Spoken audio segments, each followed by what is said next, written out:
I'm from South Wales. My background is emergency care, and I'm also somebody with what I call a rank and a number. My background is I'm actually third generation veteran, and I'm also second generation emergency services. My experience of being in the forces actually goes back to being a family member of forces members. So one of the reasons I am here today is because my grandfather was a POW in Japan. He was in the Royal Navy. He spent 4 years in a prison of war camp and then another 2 years as part of the US cleanup. He suffered terrible post-traumatic stress. At the time, I think it was known as shell shock. And also he suffered double amputations.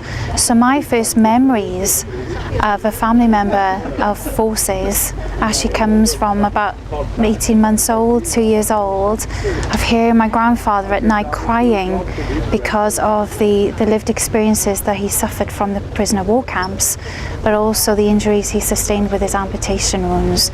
Then my father was a police officer of 30 years,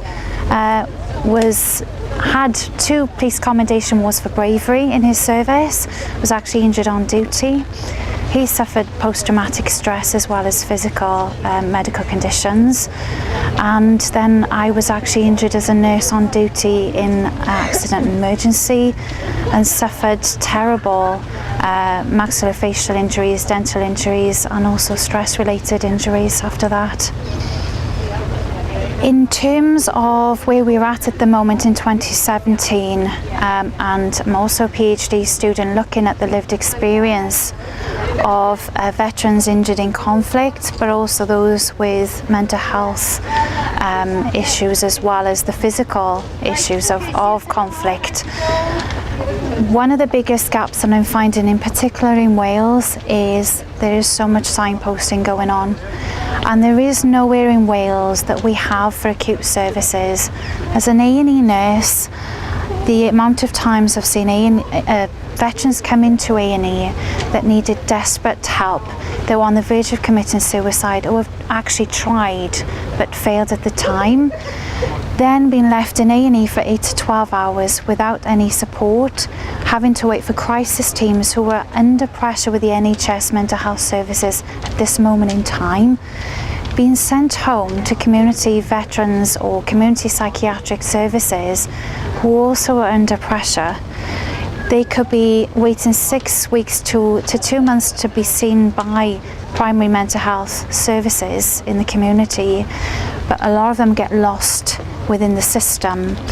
A lot of the veterans are coming back to me as a nurse, but also a voice for veterans in Wales, stating that the access to healthcare in Wales is very poor, depending also on where you live.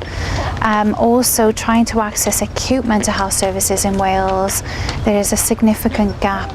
I firmly believe, from my nursing experiences, my veteran experiences, and my academic research experience, that we desperately need a Tier 4 recovery model centre for mental health for veterans.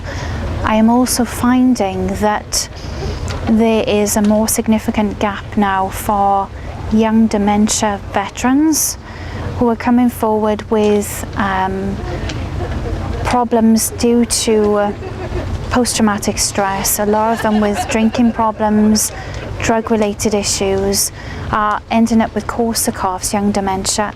And because of the blast injuries from war, many are ending up with encephalopathy, which is like a punch-drunk syndrome because of brain injuries. We are significantly not coping with these services in Wales.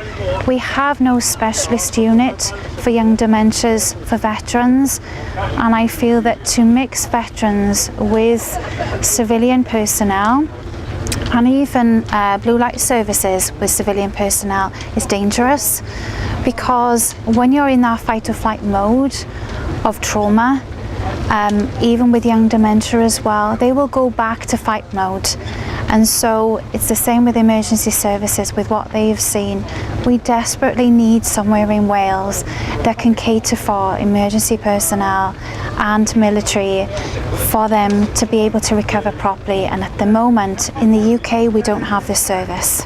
I am absolutely ecstatic and excited for the Forces for Change campaign in Wales.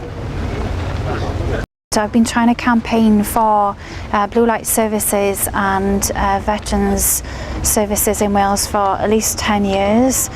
From my own experiences, obviously, of being a family member of third generation of PTSD, but also somebody that's been injured myself on duty.